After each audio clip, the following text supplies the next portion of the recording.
class has not some kind of label.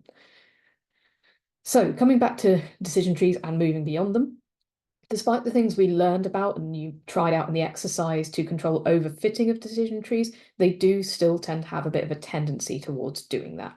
And sometimes their performance is not all that great. They do often underperform compared to logistic regression, for example.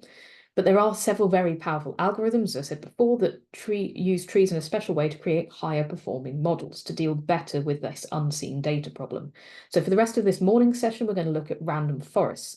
This afternoon, we're going to look at a family of models known as boosted trees. These are still some of the best performing models available right now in the world for working with tabular data. Tabular data, you're sort of the kind of data you probably have access to a lot of, rather than lots of, some of you might be more interested in working with image data, etc. But for working with data that's come from electronic patient records, historical record keeping, admin records, that kind of thing, the models we look at this afternoon are still some of the best out there for doing it, and you may find them simpler to deal with and work with and more efficient to train than things like neural networks. So random forests use multiple decision trees to come to a conclusion. It can be many hundreds or even thousands of trees. Now, what each tree in the random forest does is vote for which class it thinks something should be placed in. And what happens is generally the majority vote is what's going to win. So we've built all these decision trees, which are all subtly different. Why are they different? I'll explain that in a second. But let's imagine that tree 1 has predicted you don't have a disease. Trees 2, 3, and 4 have predicted you do have the disease. Tree 5 came to the conclusion you probably don't have the disease. Tree 6 concluded you have the disease. In that case, 4 of the trees predicted that you would have it, 2 didn't, and therefore the final prediction out of the model will be that this particular instance does have the disease. So we introduce randomness in 2 ways to the tree building process in random forests. Now, each tree is going to see a different random subset of the training data. These are what are called bootstrapped samples. So let's imagine our existing data set contains patients 1, 2, 3, 4, 5, and 6. In tree 1, we can imagine that they maybe got to see patient 1, and then they saw patient 2 twice. They saw patient 3, didn't see patient 4, saw patients 5 and 6. Tree 2 gets a different random sample of patients. And again, this time they saw patient 1, patient 2, patient 3. This time they saw patient 4, but that data point was in there twice. And then they saw patient 6, and so on and so forth. When we're sampling without replacement, which is not what we're doing here, you can imagine it as a box of all your samples. So in this case, we've got patients. You reach into a box and you pull out the patient, and now your box looks like this, and your data set looks like the patient you've pulled out. You keep pulling out more and more patients until your data set is as big as you need to be. But probably to introduce randomness, your data set is going to be smaller than your initial data set. Now, bootstrapping, we sample with replacement, and bootstrapping is what we're using in random forest. So you reach into the box and you pull out a patient, then you put that patient back into the box, but you made a copy of them and they're now in your data set as well. You reach into the box and pull out another patient, keep them in your data set, put them back in the box as well. So you might start to pull out the same patient more than once. And the benefit of this is we can build up multiple data sets that are the same size as your original data set, but they're not the same as your original data sets. Some of the training records will appear multiple times, some of them are not going to appear at all. It's called bootstrapping, I believe, because it's kind of coming from pulling yourself up by your bootstraps. You're relying on yourself, you're relying on your own data set, your existing data set for all of the data sets that you need for training this model. So the default setting for the sklearn random forest implementation that we're going to use is bootstrapping. So you have random data sets that are the same size as the original data set. You can opt to change this behavior if you want. You can make it so you sample without replacement, but sampling with replacement is the default. Now, the other way we introduce randomness into the tree, so we've introduced randomness by having different subsamples of data to train on. We're also only considering a random subset of the features when deciding what splits we should make. So let's imagine we've got a data set with height, weight, blood pressure, resting heart rate, number of asthma attacks in the last 6 months, and how much you love 1980s movies on a scale of 1 to 5. In a normal decision tree, we would be able to choose whichever feature gives us the best split, as we discussed the different ways of judging what the best split is. But in a random forest, we're going to sample some of these features available, and we might only get 3 to choose from. And it might be that the one that's the best at that point isn't actually there. So here we've knocked out height, weight, and number of asthma attacks from our sample, and instead we can only choose between blood pressure, resting heart rate, and love of 80s movies. We split the tree based on whichever of these remaining features is the best one, and then we continue on from there. At the next node, we might get a completely different subset again. So this time we still don't have height and weight available and resting heart rate. So actually, instead, we now need to look at blood pressure or number of asthma attacks or love of 80s movies. So we, in this case, split on blood pressure, and so on and so on. Now, why are random forests so good? They generally perform better than a single decision tree. They generally have better accuracy, better F1, better precision, better recall. They, most importantly, tend to overfit less than a single decision tree. They will perform better on your unseen data. They won't have learned so much of the noise in your data set. They will have done a better job of ignoring that. They better address this sort of bias variance trade-off than decision trees do. They are a bit more difficult for stakeholders to understand than a pure decision tree. You can't just print out the final tree to show them in such a simplistic manner because there isn't just one final tree. There's loads of them. They are relatively fast to train, but actually you find when you then want to predict individual outputs, they are a little bit slower. That may or may not be a problem depending on your use case. They are still quite prone to overfitting. It's less so than a single decision tree, but it does still happen. You still need to deal with that. They can be very memory intensive, so you can find that the size of the random forests in your RAM can expand and start to cause problems. Large trees can also take up a lot of disk space if you want to save the model for later reuse. So when you've trained a model, you may want to save it out so that then when you want to make predictions, you can just refer to the trained model. You don't have to retrain it each time. There's a model there waiting for more data to be fed into it. These models can take up gigabytes and gigabytes of space.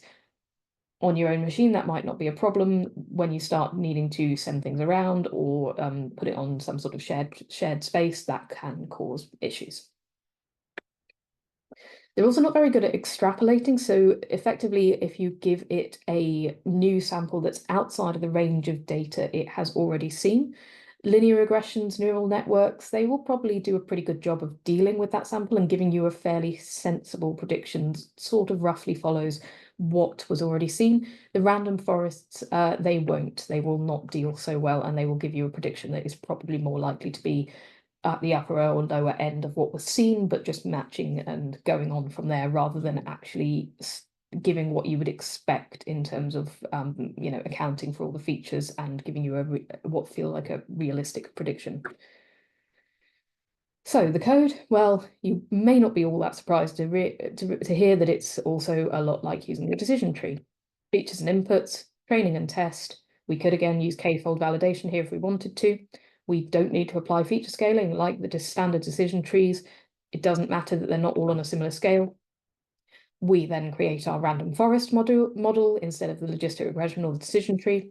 We fit the model on our training data, predict for X from Y, Y from X, even in our training and test data, and assess the performance of the model. So the only step that has changed is what we pass in when we create our initial model. So reading in the data, checking the data set, splitting into features and labels, unchanged. Splitting into training testing data, unchanged. The only thing that changes here is creating this random forest classifier and fitting using the training and test data. So instead of creating a decision tree classifier, we import from sklearn ensemble. Notice that it's not sklearn tree anymore, it's sklearn ensemble.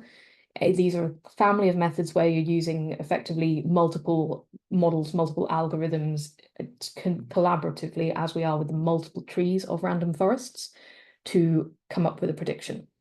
So it's sklearn ensemble, and we have a random forest classifier, and then we do model.fit. One thing to note as well, Dan pointed out to me that there is a difference in my syntax compared to last week's. I have reassigned model here. So I've done model equals random forest classifier, model equals model fit. You don't need this assignment here. It doesn't seem to cause any problems, but I will fix the code examples to remove that later. Carry on using it for now. It doesn't seem to have caused any issues, and all of my syntax notebooks were fine for that. all of my solution notebooks were fine and ran without problems. So then we go on and predict the labels for our training and testing data, exactly the same. View the accuracy, exactly the same. So how big should a random forest be? In general, the larger your data set, the more rows it has, the more trees you tend to want. I'd recommend starting with what sklearn gives you as its default and just play around. Performance will generally increase with more trees, but performance will eventually plateau, and you may start to encounter issues with the amount of memory it's taking up, and so on. As well, like with standard decision trees, if you don't set the maximum depth parameter, you may find your trees overfit quite badly, and this is because they just keep growing and growing until they have totally pure leaf nodes at the end, terminal nodes. This is perhaps a little bit less important to deal with than in a single decision tree. It won't necessarily have quite as much effect, but optimizing the max depth can still be really important when you're tuning a random forest. As we discussed before in decision trees and logistic regression, there is randomness in the training test step, but there isn't randomness in the training of the model. You'll get the same model every time you train it. That's not true for random forests. As we talked about, there's two ways in which we're introducing quite significant randomness into the process. The features chosen for the splits and the combination of data selected in the bootstrapping process. So I'm going to see very different models if I train it twice. So we're going to set the random seed. It's important this time to set it when we create our model. Model equals random forest classifier. It's set in a pass in a random state. Again, remember this random state could be anything you want it to be. And try changing the random state. See what impact that has on your outputs. Do you see anything very significant changes? Thinking back to earlier as well, as I say, there's also randomness still in that train test split, so you will want to set the random state in there as well. Now, a couple more metrics. There's also one called F1 score. The F1 score is another metric we can use to assess model performance, and it's what's called the harmonic mean. It's a special kind of mean of the precision and recall scores. So by combining precision and recall into a single metric, we can just get a nice sense of the balance between the ability to find all of the true positives, so that's our recall, our sensitivity, and the accuracy of the positive predictions that have been made. Sometimes we'll care about one of these more than the other, but often we'll want a model that's fairly good at both, so F1 score can be a nice one to assess this. The F1 score will generally be between 0 and 1. Closer to 1 means better all-around performance. F1 is also particularly useful if you have a very imbalanced data set. So if you've got, again, the data sets where, let's say, predicting credit card fraud, you've got hundreds of thousands, millions of transactions every day, only a very small number will be fraud.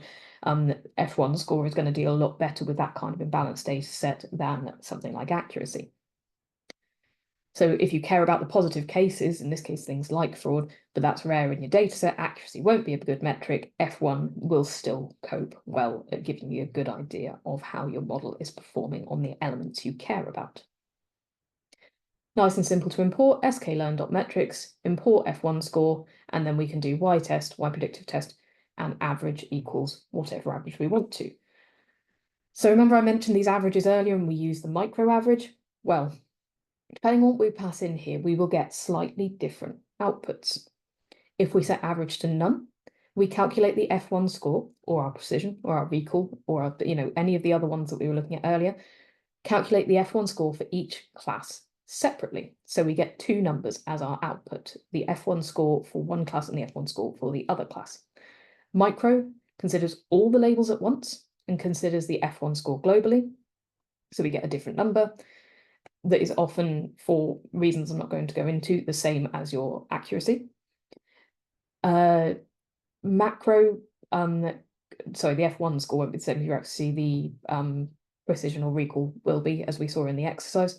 Macro will calculate the F1 score for each label separately and then calculate the average of these scores.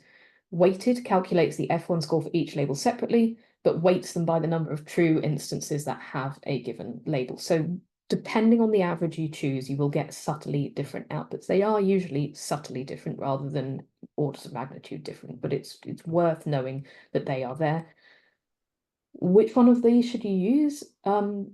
It actually doesn't, there's not one answer to this, and that's why they're all provided. It does depend. The micro average doesn't tend to favor any class in particular in the calculation, so it can be a good overall option. The macro average can be good for imbalanced data sets where you are still interested in performance across all classes.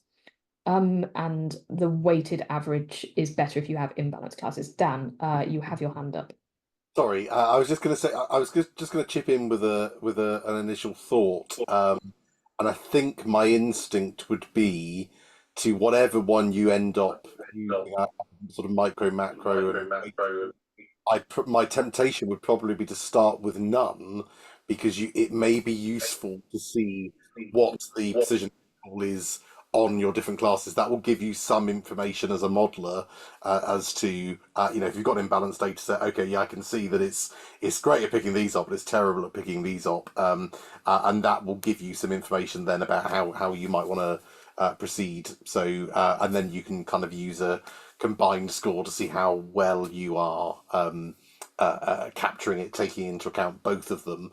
Whereas if you had if you're getting good scores on kind of both, that's also information. So I think the none gives you the most information as a modeler as you're exploring that. So that I think that would be my starting point. Yeah, I think that sounds like a good shout. Actually, as you say, that feels like a good way to get the most information. And I believe on my next slide, I may have a lovely way to do that. Is it on the next slide? Yes, it is. So here we've got the classification report. So to make our lives even easier, rather than having to import all of these separately, and sometimes you will want to import them separately, calculate them separately. You might want to incorporate them into, your own tables that you want to build up. You might want to incorporate them into elements of a report. But if you just want a quick overall output of of all of these different metrics and the micro, the macro, etc., we can use the classification report function from sklearn. So this is still imported from sklearn.metrics. We import classification report. We pass in our testing, our true labels, our predicted labels. We pass in what the target names are. So actually, if we, instead of just having 0 and 1, we want to actually give it a descriptive name. Here in the Titanic dataset, died and survived, we can pass that in as a list of strings, and then we can turn it into a dictionary. If we turn it into a dictionary and then pass it into Pandas data frame, instead of getting a not very easy to read table, we get a nice Pandas data frame that is easy to then manipulate further, which is always handy. So here you can see that we've got effectively the output of choosing none. We get precision, recall, and F1 score. We get a measure of the accuracy, and we also get the measure of the macro average and the weighted average, all to a nice number of decimal places that we could round if we so wished. There's also a metric called support here. I won't go into this now, but you can look up what support is if you are interested. Now, another way to look at model performance is what I have up on the screen here. It's quite difficult sometimes to quickly get a really good sense of how a model is doing when it comes to true positives, false positives, and so on. This is where the confusion matrix, which is what this plot is, can come in really handy. How do you read a confusion matrix? These two here are our true labels. They are the actual values from our data set. These labels are the predicted labels. So what we have here is died and survived, died and survived. If I read across from died to died, so in reality, we had these patients, not patients, people on the Titanic, in this case, 119 were correctly predicted to have died. So of those who died, 109, we predicted that 119 of them died correctly. For those who died in reality, for 15 of them, we predicted that they would survive.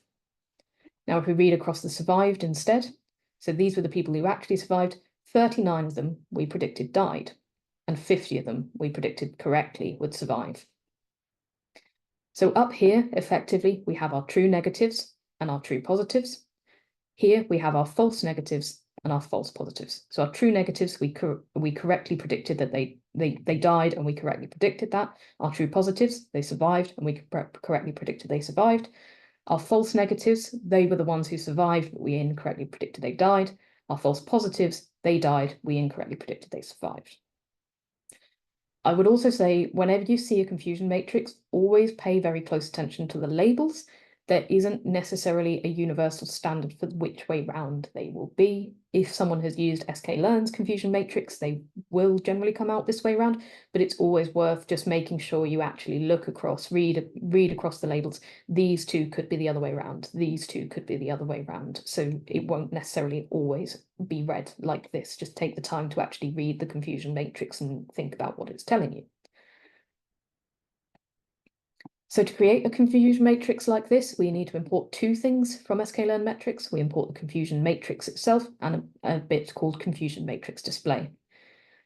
We create a confusion matrix display and open some brackets. Inside this, we pass it a confusion matrix, which we create by using this confusion matrix function. We pass in, as before, the Y test and the Y predicted test. In this case, I've passed in specifically for my decision tree. I just gave that a suffix so I could keep track. Pass in the display labels. Notice that this is being passed to the confusion matrix display. Notice we closed these brackets here. We put a comma, and then we said, please display it with died and survived instead of 0 and 1. It just makes it a little bit easier to keep track of what is going on in your particular model. We've assigned this, in this case, to something called confusion matrix dt, a variable name we have chosen ourselves. Again, this is because I've got, in this particular notebook, I had confusion matrices for decision trees, different decision trees, random forests, logistic regression. So just think about different ways to keep track of your variables. Confusion matrix dt.plot and then plt.show. You will need to have imported matplotlib as well to use plt.show. That should already be imported in the notebook that you will work on in a minute. So that will give us this rather nice confusion matrix output. So then you might want to start comparing confusion matrices. We can start to use the matplotlib subplots feature. So there's a little bit of code here that will give you a nice way to add in two decision trees side by side on the same plot. Sorry, not decision trees, confusion matrices. And then you can start to understand which model is working better for the area you care about. So looking at this logistic regression, it's not quite as, it's better at predicting the true positives. It's also better at avoiding false negatives than this equivalent decision tree. However, in the logistic regression, there were slightly more false positives and slightly fewer correct true negatives than the decision tree. So depending on what you care about, it's important to look at which is performing better in the areas. Do you want to avoid false negatives? Do you want to avoid false positives? As we say, confusion matrix can really help you to tease this out across multiple models. And just a reminder as well, for sensitivity, specificity, and precision, these are all able to be expressed as equations in terms of true positives and false negatives and false positives and true negatives. So you can read this from your decision matrix and work this out yourself if you were so inclined, but it can be a helpful way to start to understand how these metrics are built up. Now, when you've got imbalanced classes, it can be quite helpful to normalize the confusion matrix. This will make it easier to spot where the classifier is performing badly. So reading across the row, in this case, the numbers will sum up to 1. So in this case, of the true labels where we predicted that they died, 89% effectively were predicted to have died correctly, and we had 11% of them incorrectly done as false positives. Now, this is a very small change in our code. All we need to do when we create the confusion matrix is pass in normalized equals true. And this will give us, again, if we want to create a comparison plot, we can start to compare these across multiple different trees. So remember, just reading across is where they will sum up to 1 always. So that's all we've got on random forests and these additional ways of assessing your model performance. So now head over to the random forest stroke exercise. Again, have one person sharing their screen. Make sure you work through this in the way that works best for your group. I will move around the different rooms. I will also just quickly check if there are any other questions. But hopefully you will have a bit of fun trying out these different things. The other thing I'd mentioned, I noticed a couple of groups had come up with this idea themselves. Consider writing a function so that you're not having to copy and paste all of your code every time. A lot of this stuff isn't changing massively from model run to model run. You might be wanting to pass in some parameters, to your model, or maybe you want to pass in an actual model. Think about how you could write a function that repeats some of the things that you are not changing, repeats the process of creating your confusion matrix, repeats the process of outputting all of your different metrics, etc. So that's something that's worth bearing in mind. It's a good chance to practice your function writing if you get to the end of the exercise, or even if you just get part way through the exercise.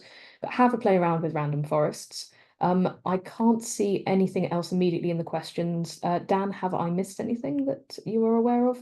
No, I don't think so. Not since you started speaking. I was just going to flag out. So I did. I posted earlier the whole way in which random forests work is actually is quite similar to the concept of dropout in a neural network, and effectively it's that same idea that you're potentially switching off. It can seem a bit counterintuitive that you think, well, why should something perform better if you're randomly ignoring bits of your data? And you said earlier, sometimes you're not even including the thing that is actually the best thing. But actually, it turns out that kind of approach works really well for overfitting because it doesn't. So in a neural network, we'll come on to this next week. You have this concept of dropout, which is very similar, where you're just switching off bits of your data, and it stops the machine learning algorithm from getting too hung up on particular things, because that's essentially what overfitting is. It's where the algorithm has got just too hung up on something and put too much importance on it. So by not giving it that information in the first place, randomly, it can stop it from and kind of force it to look a little bit wider. So yeah, I just wanted to make that point. It's a nice similarity with what we'll come on to next week. Fantastic. Yeah, that's a really good point. Actually, that definitely helps to think about it in that way. So cool. I believe I'm just going to double check. Yep, this is the last slide as well. So we won't be coming back before lunch. If you do finish the exercise early, please feel free to go and have an early lunch. But we will be back together as a group at 1:30, and I will see you all then. Just open up the breakout rooms if Zoom will let me, which it won't. There we go. Right. See you all after lunch.